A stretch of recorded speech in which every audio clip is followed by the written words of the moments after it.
Welcome back, everyone, to Sean's show, guys. Give it up for yourselves. How you doing? I'm here at a special. This is a special episode where I'm here in Chicago.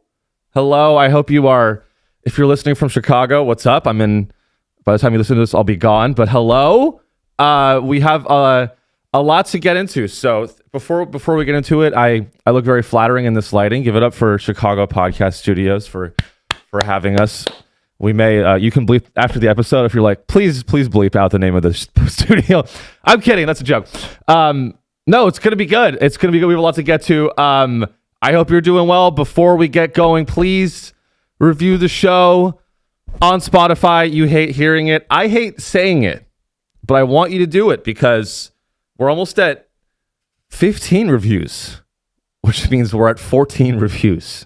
One of those is me, so now we're at 13 official plus one. I do artificially inflate the numbers. You know who else does that? JP Morgan. Our good friends. My good friend Jamie Dimon. We're gonna get to that. He publishes his annual shareholder. Let me read. What's the official title of it? Jamie Dimon. He publishes Chairman and CEO Letter to Shareholders. Now, as all of you know, I am obviously a close personal friend of Jamie Dimon. I'm a close. I would say I'm an ally, maybe a co-conspirator of the CEO of JP Morgan. We together we ravage the nation of its resources, and he publishes a shareholder letter every year, I guess, to remind us that we're all getting fucked. I don't know what the point of the letter is, but we're going to get into that. On the bright side, we've got some the latest updates on Artemis II. I do want to talk about it. As you guys know, I studied aerospace engineering. I have a passion for space. And so we're going to get the latest on some of the astronauts that are, I believe, flying by the moon or flew by the. It's the farthest we've ever gone with humanity, which is pretty cool. I do like that. And lots more. We're going to talk about Polymarket. If you guys obviously know Polymarket. Polymarket opened a bar, and that's fun. It's fun when a company that says it's an event platform for contract. It's an event. How much more proof do you need that Polymarket is not an investment platform? They opened a bar. In fact, it's probably the most profitable business unit inside of the company is the new bar that failed. And so now you can go, you know what? Let's start with that because I'm honestly pretty upset about it. So this is the headline. This is real. This is real. Listen to this. Polymarket opened a pop-up bar in DC and it was a total fiasco. So this is late March. So just a couple weeks ago. On Friday, March 20th, Polymarket opened up their first ever pop-up bar in Washington, D.C., cheekily named the Situation Room, after the White House's meeting room of the same name. The bar was open for 3 days, featured more than 80 TVs, touchscreen trackers, and an illuminated globe that showed current predictions from around the world. Now, I don't know what you guys think of this, but I think this is a great time. I think it's a good thing that all of the 28-year-old lobbyists in DC get to do coke and then bet on the death of Iranian kids. That's awesome.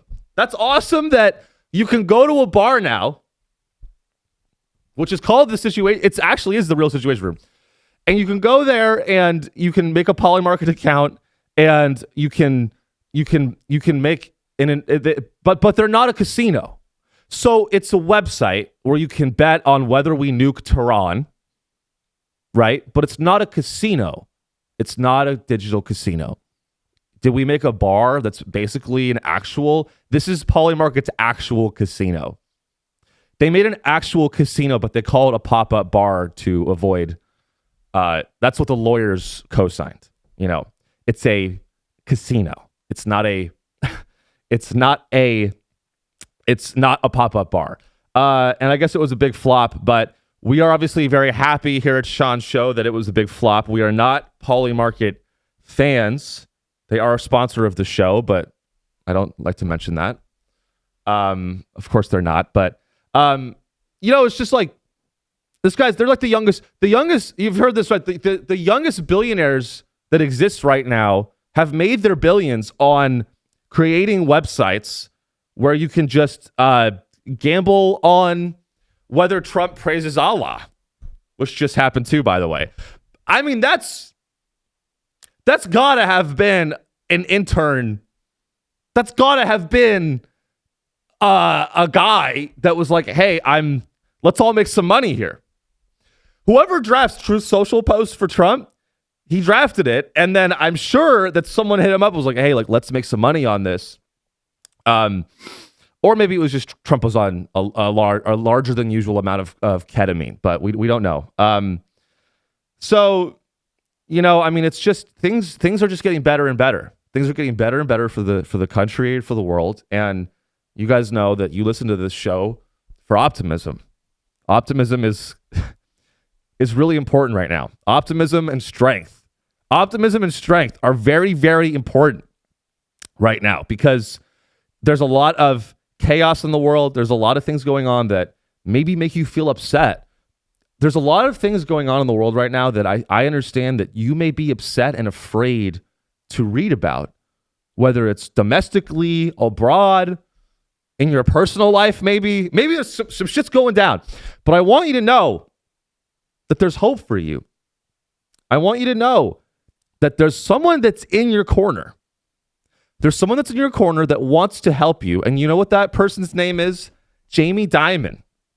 Jamie Dimon has always been a guiding light. That a guy that I look to when I'm feeling scared or like worried about the world. What I do is I just look up Jamie Dimon's most recent annual letter to shareholders, and that usually makes me feel better about what's going on. And so, as is tradition on Sean Show, every time Warren Buffett, Jamie Dimon, anytime these guys release a shareholder letter, I like to read it verbatim. Not verbatim. I embellish a lot. I like to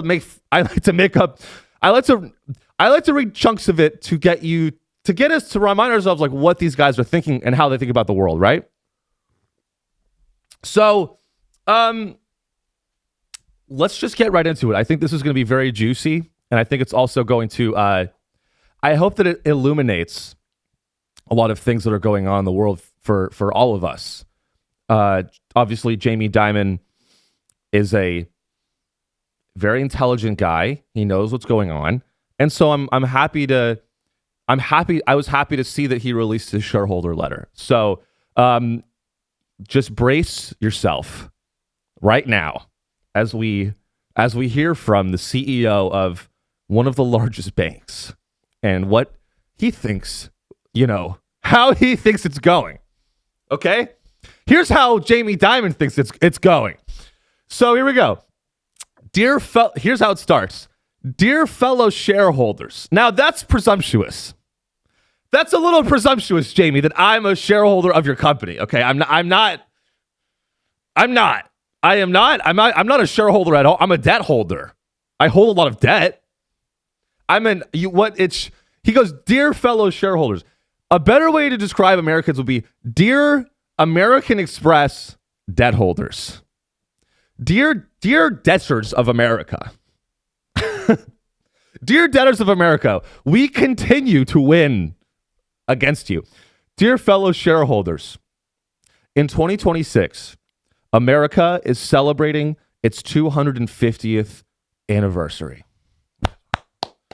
Also this year, we are celebrating the 227th anniversary of JP Morgan Chase, which was founded in April 1799. Now, let me pause there. Let me ask you guys, what does the year 1799 evoke? Does that evoke a time that anyone wants to think about fondly? It sounds like he wants to think about 1799 as a year of fondness. That's not a year that I don't think many people look back on fondly, unless you are in the Confederacy. maybe then you could look back at 1799 and be like, that was a good time. That was, I don't know. I'm not a history buff. That's embarrassing. This is continuing. This is the perfect time to rededicate ourselves to the values that made this great nation of ours freedom, liberty, and opportunity, and to recognize that we all stand on our country's shoulders. The challenges that we all face are significant. The list is long, but at the top are the terrible ongoing war and violence in Ukraine, the current war in Iran, and the broader hostilities in the Middle East, terrorist activity, and growing geopolitical tensions, importantly with China. Our hearts go out to those whose lives are profoundly affected by these crises. We sincerely hope that these global conflicts are properly resolved and that one day all of Europe and the Middle East will attain long-term stability and prosperity. Even in troubled times, we have confidence that America will do what it has always done. Look to the values that have defined our singular nation and sustained our leadership of the free world. Okay, now let me read the honest version of it. Even this is now this is Jamie Dimon being who he really is. Let me read you the honest version. Even in troubled times, we have confidence that America will do what it has always done. Make sure the wars continue, the bloodshed continues, and the money keeps flowing. And JP Morgan stocks goes up.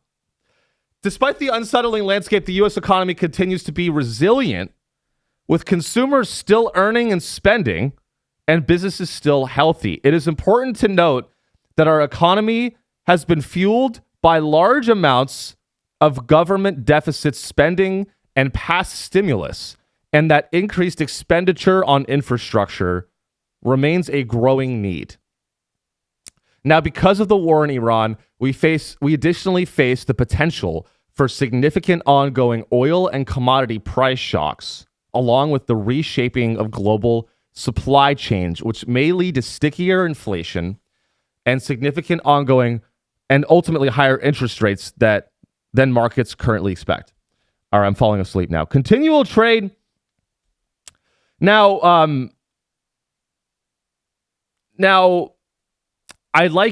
what I like about shareholder letters is that they really sanitize everything. I mean, you guys, we all know this. We all know that a shareholder letter takes something that is horrible and tragic and awful to think about, and it frames it as a roadblock. Everything, you know, and that is really, if you zoom out, that is really my issue. That is really my deepest issue with like big multinational corporations and their board of directors. Everything is sanitized. They have to lie to your face. They don't even have to do it. I mean, they lie behind your, you know, it's like everything is sanitized. It's a roadblock. You know, the Strait of Hormuz being closed, it's just a roadblock for us. It's a roadblock that we hope is cleared soon. You know, happy Easter. Happy Easter, by the way, for all those that celebrate. Happy Easter. I called my mom and I said, Happy Easter. And then she said, Happy Easter. And I thought about I really had this sort of, is this relatable for anyone? In 2026, I called my mom, I said, Happy Easter. And then I had this crazy out of body experience where I was like, what the fuck is Easter? I was like, I don't know. I called my mom. I was like, and she goes, Happy Easter. And you know, my mom she's older, right? She's a boomer. And she said it earnestly. She's like, Happy Easter. You know, because her entire generation has celebrated Easter earnestly. You know, like they were brought up in a country where Easter was mainstream. And, I don't know if it's exactly mainstream anymore. And I was brought up with it. And so I called her and I was like, Happy Easter. And almost like in a robotic way, I like just robotically was like, oh, this is just something we do. Then I really thought, I was like, what is it like? Is it a celebration of bunnies? Are we here to celebrate? I mean, I know it's Jesus, but then it's about eggs. Easter is, if I had money, I would pay someone to investigate Easter. I would, if I had $1 million to burn on nothing, if I was a scumbag billionaire, I had $1 million to do nothing with, I would pay someone. I would go investigate Easter as a holiday. We have to investigate this holiday. Jesus, it's kind of weird that it involves Jesus and bunnies and eggs. Jesus and eggs are like not that related. To me, I don't get it. Like there's a secular Easter, which is like peeps and bunny rabbits, and you go egg hunting. I love egg hunting. I love hunting. I love hunting for eggs. It was a lot of fun to do that as a kid. But I almost just reflexively, it's something I reflexively celebrate. But I've actually found this out of body experience that I had talking to my mom and just saying Happy Easter. I actually, you guys know that I'm an atheist, longtime atheist, but I want you guys to know that I actually found God. And, I did a lot of self-reflection, and I've actually found my faith. I reclaimed it yesterday on Easter Sunday. As I was reading JP Morgan's shareholder letter, I actually found Christ. As I was reading Jamie Dimon talk about interest rates on Easter Sunday, I actually found Christ, and I felt his love touch my heart again. And, I think that's what's really important right now is that we follow the teachings of Christ. And one of Jesus Christ's most important lessons, I'm actually going to do something I've never done on the show before, which is I'm going to read a Bible verse, ladies and gentlemen, a real verse. I know that this is a show that maybe you're a little bit surprised right now, but this is the start of my conservative turn. I'm going to read you a Bible verse. I found God. I know a lot of you see me as like Reddit incarnate, but I actually deleted my Reddit account. I deleted my Reddit account and I bookmarked Fox News. This is the start. Okay. So I wrote this. I wrote this down and it's on my phone. I'm gonna read it to you guys. This is a very important Bible verse that I think we all need to remember. Okay. It's a very important Bible verse. This is from Corinthians. Okay, so there's a lot. I want to set this up again. This Easter, with all of the chaos going on in the world, I want all of us to remember this is actually Jesus Christ's most critical message for humanity, but it's actually one of his lesser known messages. So I want to read this to you guys. This is from Corinthians 4:20. This is Jesus. He said this: "Open the Strait of Hormuz and let my oil flow, you fucking bastards. Hear me, I am Jesus, Son of God." So that's actually Jesus' most important lesson is let the oil flow. That was actually, and there's another verse that I want to read here. I haven't read the Bible in years, and I didn't know how good it was. The Bible predicts a lot of stuff. You guys got to remember, in addition to being the Son of God, Jesus Christ, he was also one of the preeminent oil analysts of his era. Okay, he was actually a very successful oil futures trader in addition to his carpentry. He was kind of an everyman. Now, this is from Exodus, the book of Exodus. The this is from Jesus. He says, "As I once let my people go from captivity, I hereby command Iran to let my people's 401ks go up again." So what does Jesus mean by that? He means he is saying that we need to open the strait and we need to heal the world, and the best way to spread love is to open the Strait of Hormuz and let oil be traded again in US dollars. It must be in US dollars. And we all know that's why we hit Iran, right?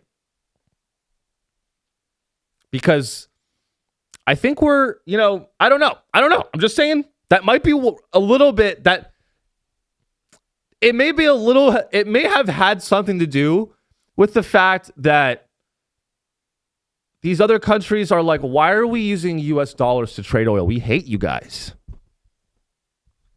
And then we're like, there's a lot of, I don't know. There's a lot of reasons we may have hit Iran, and they're all bad.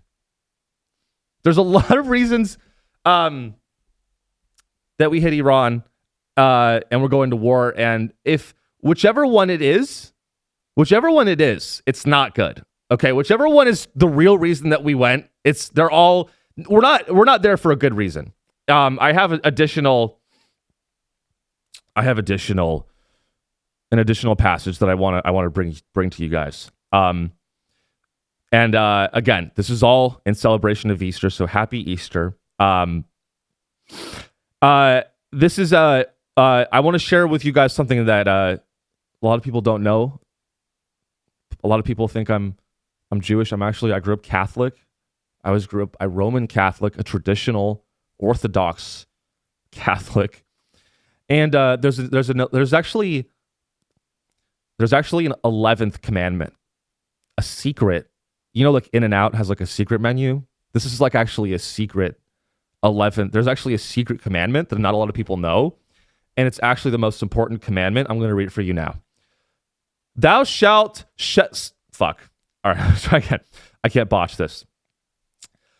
Thou shalt settle all trade of oil products in US dollars. Now that's in there. That's on the back of the stone. The stone with all the commandments, that was actually on the back. They forgot that one. It's actually the most important one. Thou shalt settle all oil trade in US dollars. It's in the Bible. You have to do that. And that's why we're at war. We're at war because Iran, they're violating the 11th commandment, which is the petrodollar system. Again,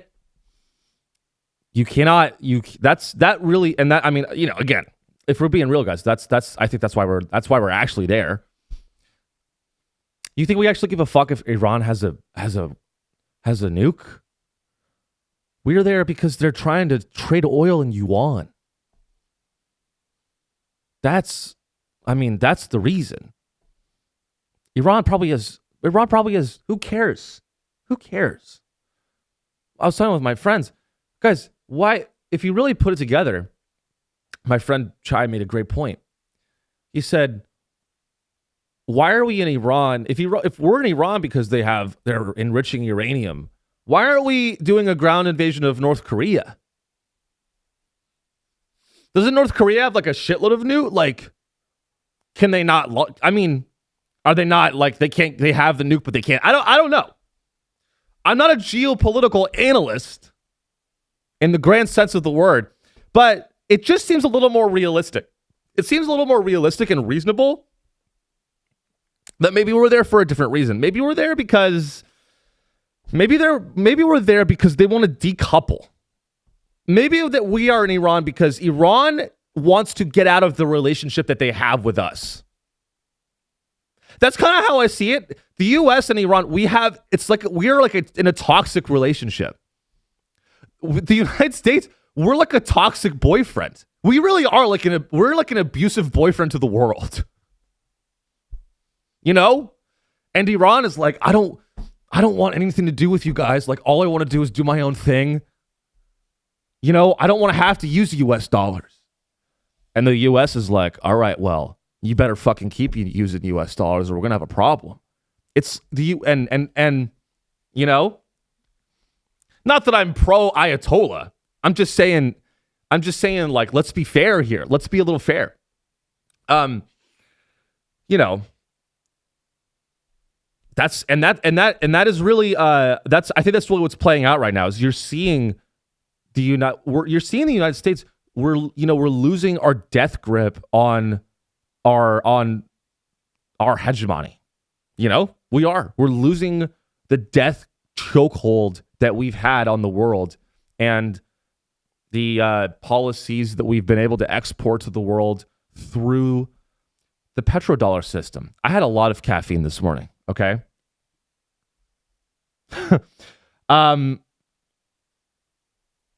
So like, it only really makes sense. It only really makes sense that Iran would want to. I mean, who doesn't want to get off the petrodollar system? Who doesn't? I mean, and by the way, you may, if you don't, if your head's really in the sand, the petrodollar system is how the United States is able to sanction countries that when they do shit we don't like. That's the real way we're able to flex our power. It's just right. It's soft power. It's soft power, and that is the real. That is probably. It's also probably because Trump is in the Epstein files. It's probably also a nice distraction from the fact that our leader was there and hung out with that guy, our boy, who's burning in hell, hopefully, or he's hanging out. He's probably still alive somewhere, honestly. I don't know. We don't know, but there's I think there was a lot of compounding factors that pushed us into Iran. That's kind of how I feel. Anyway, back to Jamie Dimon. So there's you hear about all this stuff. I hear about all this stuff, all this chaos. And Jamie Dimon is always the one that gives me that brings me peace. The bank, the global bank, JP Morgan, has always been, by the way, I visited in college. Can you believe I was going to be an investment banker? Thank your fucking lucky stars I wasn't. Thank God I have a little bit of integrity. Because all the guys that look just like me, that were advantaged growing up, a lot of them, their brains are broken, and they maybe and you want to know the real reason for all the world's suffering is because it's a bunch of white guys have amygdalas in their brain that are a little bit too big, and they don't have the capacity to feel empathy. And you might be like, well, Sean, you do a podcast. How do you have empathy for anyone? And you're right. Fuck you. But you're right. Maybe you're right. So let's keep reading this. I mean, there's so much good, juicy stuff in this very lengthy shareholder letter. Very, very lengthy shareholder letter from our friend Jamie Dimon. Let's see. So here's Jamie Dimon. This is an excerpt from a shareholder letter. Another one. We kind of jumped down a little bit. So he goes, reigniting the American dream is also essential, and it drives growth as well. Here's Jamie Dimon. He says, I continue to believe that the American dream is alive, but it's slipping out of reach for too many people. I wonder why that is, Jamie. Hey, Jamie, hey, Jamie, maybe you have something to do with that. I love it when these guys go, things are not good. Yeah, you fuck. You did that. Hey, guys, things are not good right now. You're literally on a throne of skulls. That is what it feels like to me. What it feels like to me, whenever I hear the CEO of an American company talk, whenever I hear the CEO of a Fortune 500 company talk, and they try to empathize with people and be self-aware, they're like, guys, things are really not that good right now.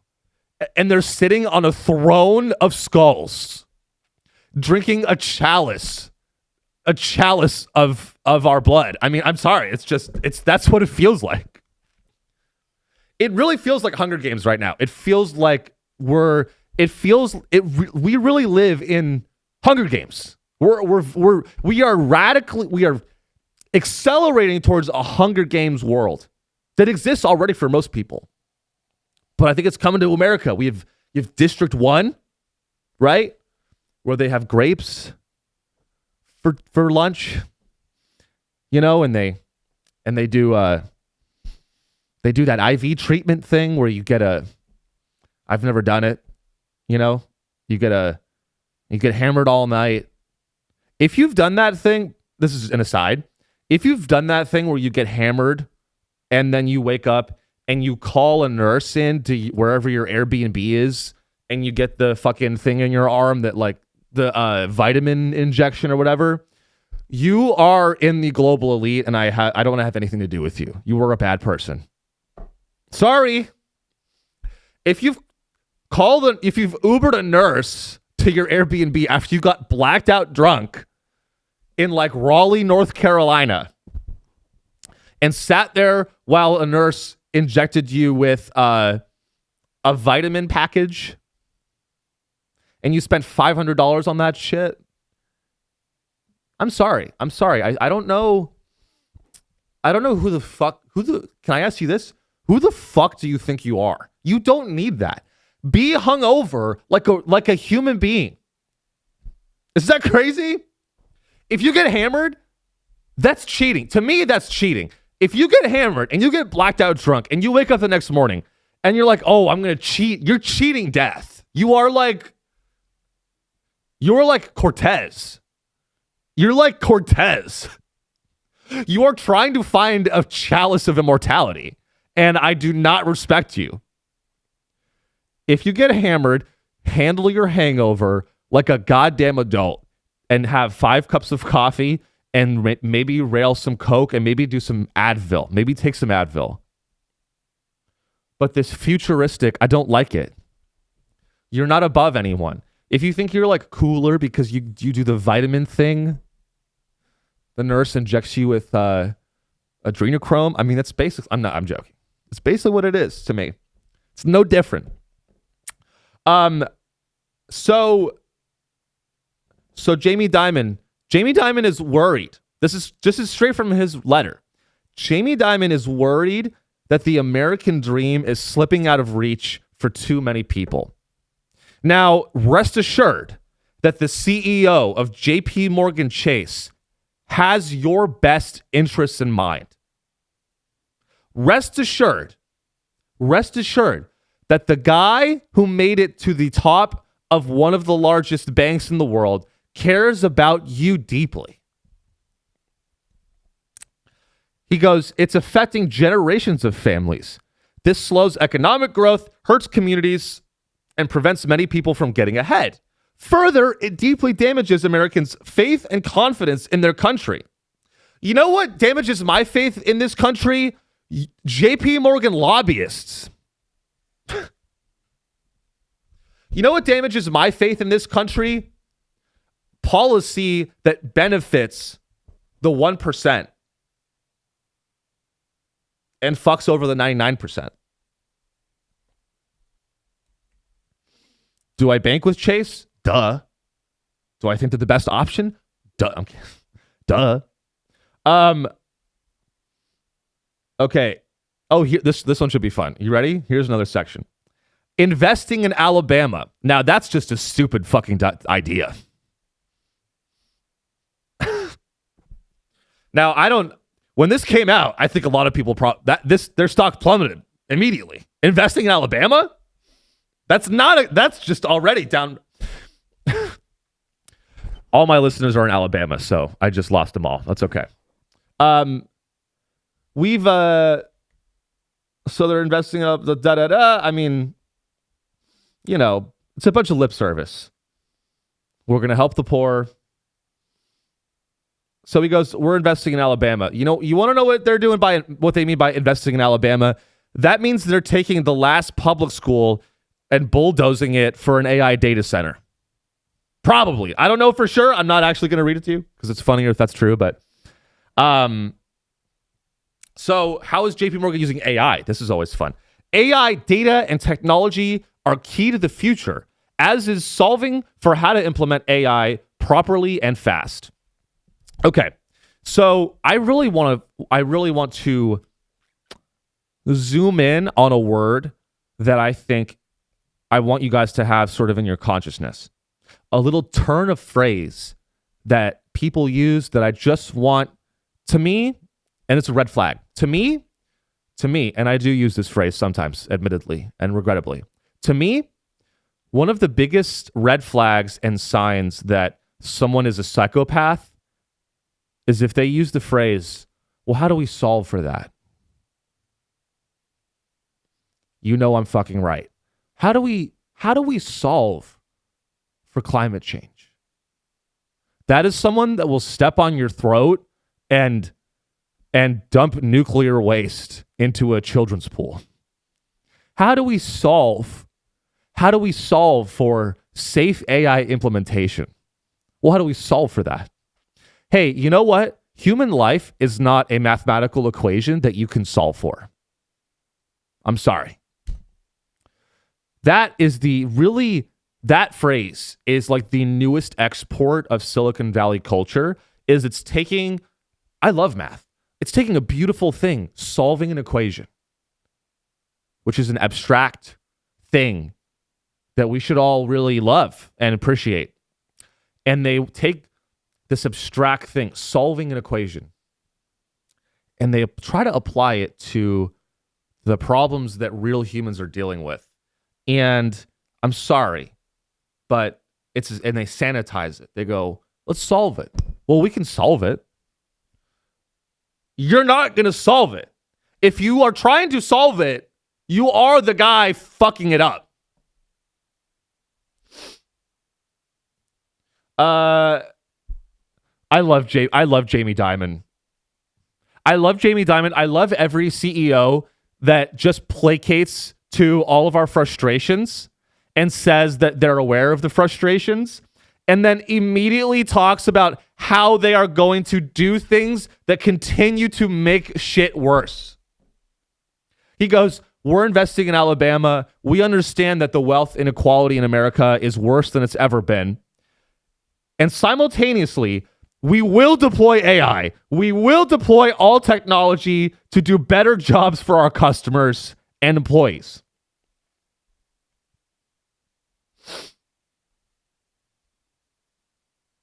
Yeah. So that's the rub, guys. We love hearing from CEOs. Oh my God, this just made me vomit. Listen to this. JP Morgan Chase is a powerful neural network. Hey, Jamie Dimon, why don't you explain to me how a neural network works, you fuck? How dare you use that phrase? As an autistic man, undiagnosed, how dare you use a phrase from machine learning to describe your global investment bank colonial apartheid machine? Fuck you.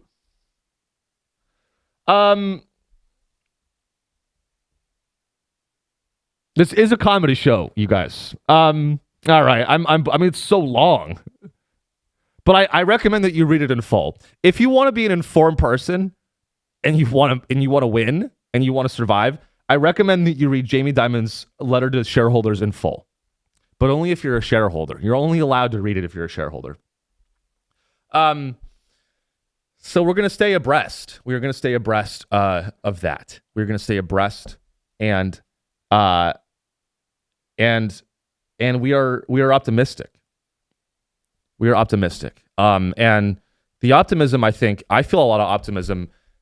I'm at the same time, I'm feeling like a lot of shit's going bad, but I'm also optimistic. You want to know why? Because we went to space again for the first time in, I believe, over 60 years.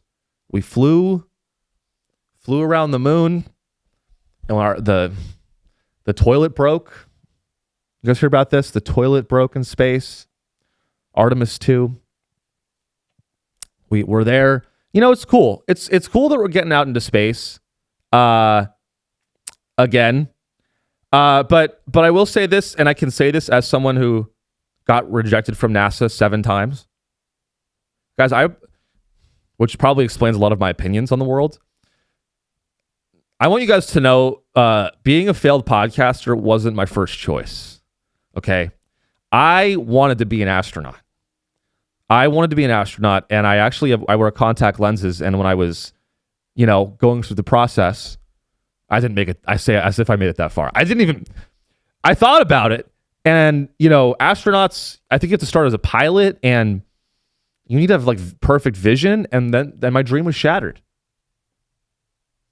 First it was, I'm going to join the NBA, and next it was, I'm going to be an astronaut, and then I landed on, you know what, I guess I'm fucked, and I guess I just have to, I have to be a rage-baiting, ugly maxing comedian. Are you guys ugly maxing? You know what also annoys me? Is that the media is getting really good at picking up new language. Nothing is really fun anymore forever and for any amount of time. Do you guys feel that way too? Nothing is fun anymore. Like every time there's a new word, it's immediately co-opted by the corporations. Immediately. And the media. We can't enjoy anything as people. We talk about looks maxing for like one day. Oh, I'm looks maxing. And like the next day, fucking Wired has a fucking op-ed. Keep your fucking op-eds about new language to yourself. Can we enjoy it? Can we enjoy it for a week? I'm not going to use the maxing. I'm not going to say looks maxing anymore because it's old. It's already old. It's ruined. And you guys already know that you might have already heard my theory on where new language comes from, which I'm still working on. Okay. So, but not all new language. I think all new cool language comes from black women, but this is an exception. I think this looks maxing shit unfortunately probably came from, the incels. And that's why it didn't last very long.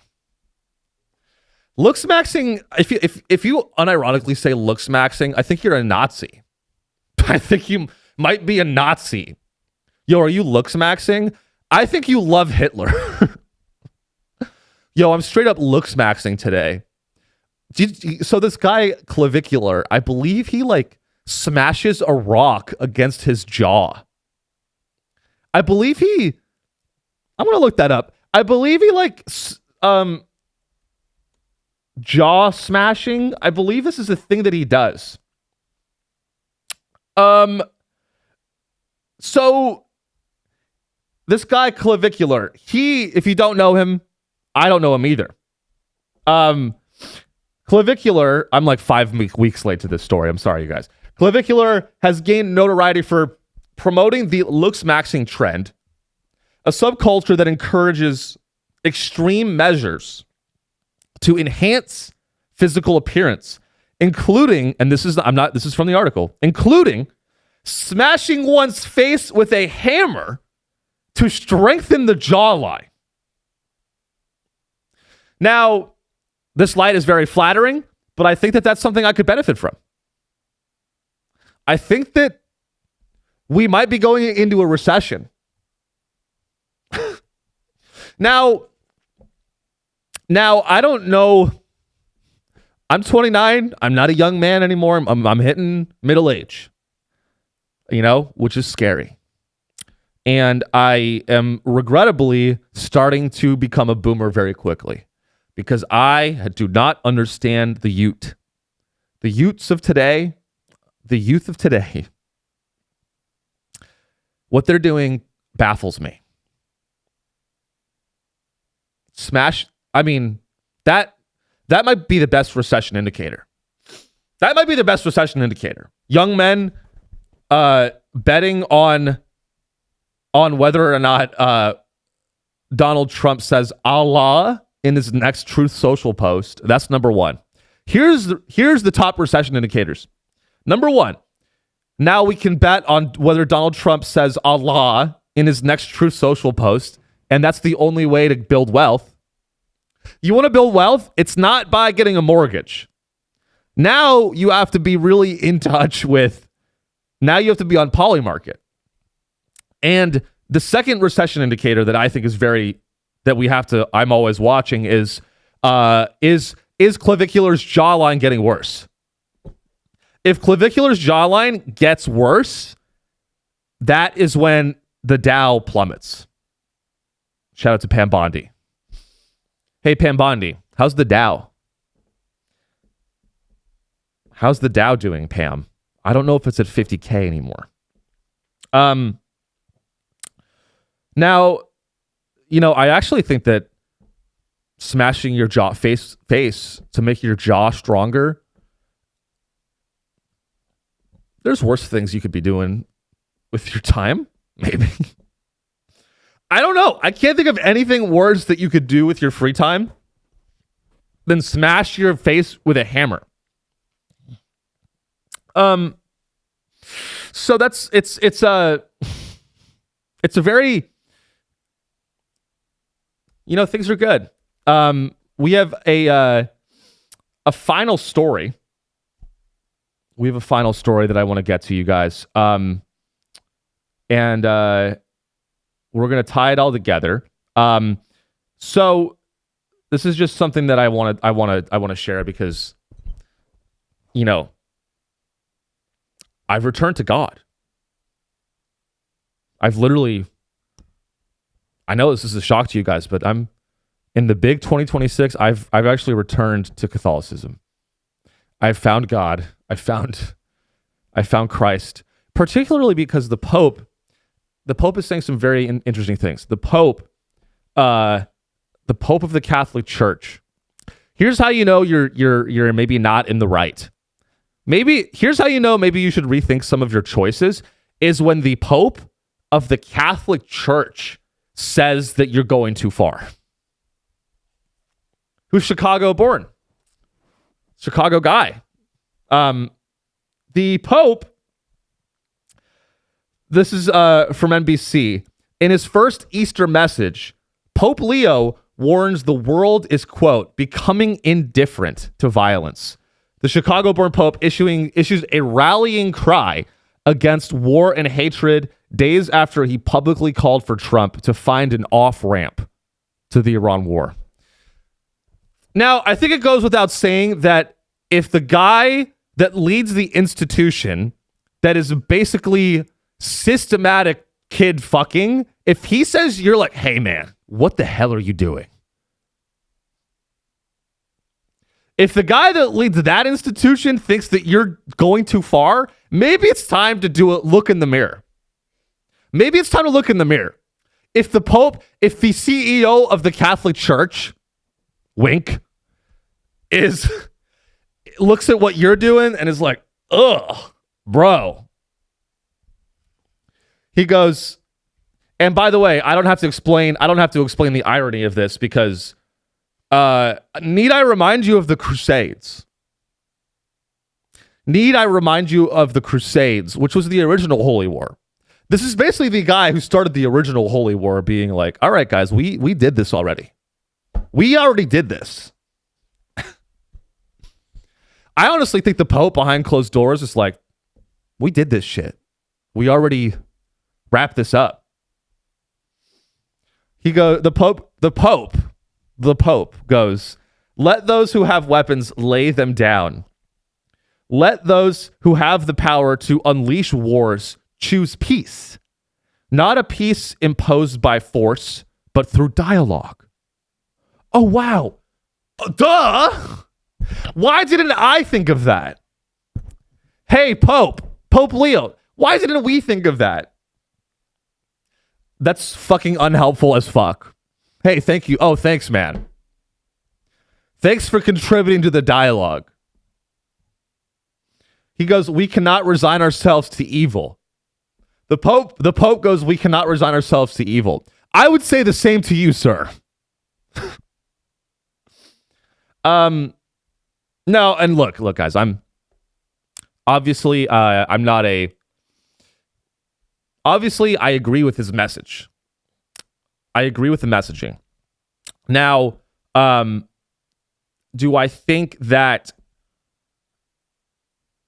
this is lip service? Yeah. Last week, the Pope said no one could use Jesus to justify war, citing the Bible verse. He does not listen to the prayers of those who wage war, but rejects them. Now, this is interesting because Pete Hegseth, I mean, this is what's going on. You know, you have a whole it's a new holy war, right? I mean, is that not what this is? Is that not what I mean? Jamie Dimon didn't mention that. Jamie Dimon's shareholder letter could have been a lot shorter, which it should have just been like, you know, once this holy war ends, we're going to be very wealthy. Once this holy war ends, we are going to have a lot more money. So look out for that. Yeah, I mean, it's just not, it's not a good thing. It's not a good thing when the Pope is like, when the Pope thinks that what you're doing is maybe raises some eyebrows. Efforts to surround the war with a kind of religious approval are something Leo wants to combat. I think he sees that as very dangerous. With some of the pronouncements by Pete Hegseth, it's as though God exalts in bringing violence upon evildoers. And I think Pope Leo and his predecessors want to articulate just how wrong that is. So Pope Leo, he doesn't want you to use God's name to wage war. He also doesn't like it when gay guys fuck. Maybe he does. I think this is like a progressive Pope. You want to know why the Pope's getting more progressive? It's because the Catholic Church, I think, is probably losing money. I don't know how many people that are converting, except for me, Sean Riley. I might be the only +1 Catholic in 2026. So I think that the Pope, I think what's really going on is this is a marketing move by the Catholic Church to appeal to young people that are disgusted with what's going on in the world. It's a marketing move, right? It's a marketing move. The Pope's the Pope, you know what the Pope's doing? The Pope is morality maxing. Okay? The Pope is ethics maxing. Pope's coming out and he's Jesus maxing. He's Christ maxing. He's going, you know what? He's going, we can't, he's like going like, look, Catholicism is not what you think, guys. Catholicism, we don't like war. Okay. You know, Catholicism has a long history of being peaceful. The Pope is like, one of Catholicism's main values is never using God's name to wage war. That's never happened ever. Our church has never used the name of God to do anything bad. We've never co-opted the messages of the Bible. You know, it's so funny. You don't even need to co-opt the Bible to do evil. The Bible just lets, the Bible greenlights it. The Bible greenlights that shit. They all do.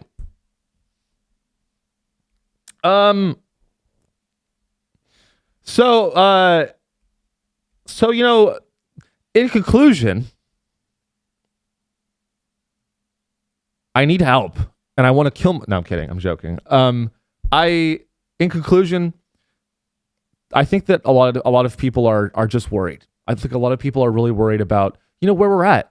A lot of people are worried about where we're at and they're scared and they're looking for guidance. Maybe you watch this show for guidance, which is not something that you should do. Turn it off right now if that's what you're doing. Don't. I'm not even joking. Please don't take any of this seriously.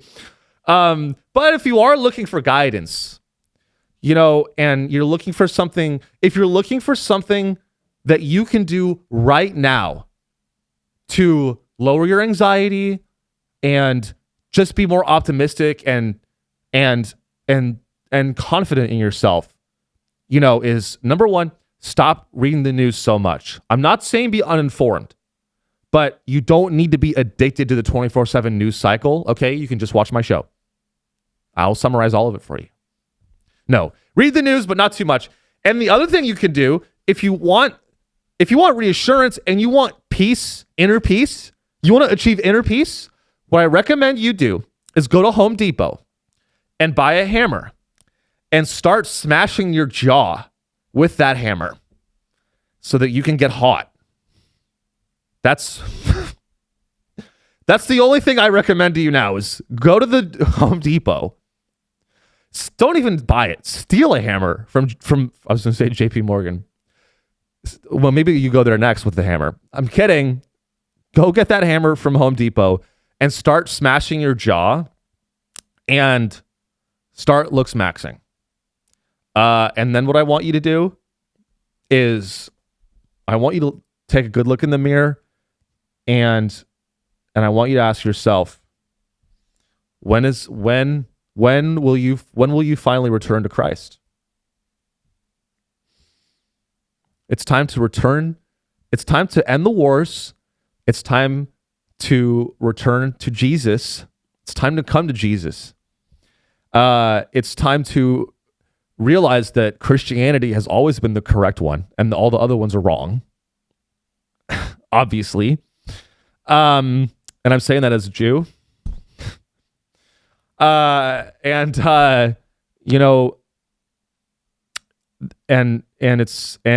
those are my lessons for the week.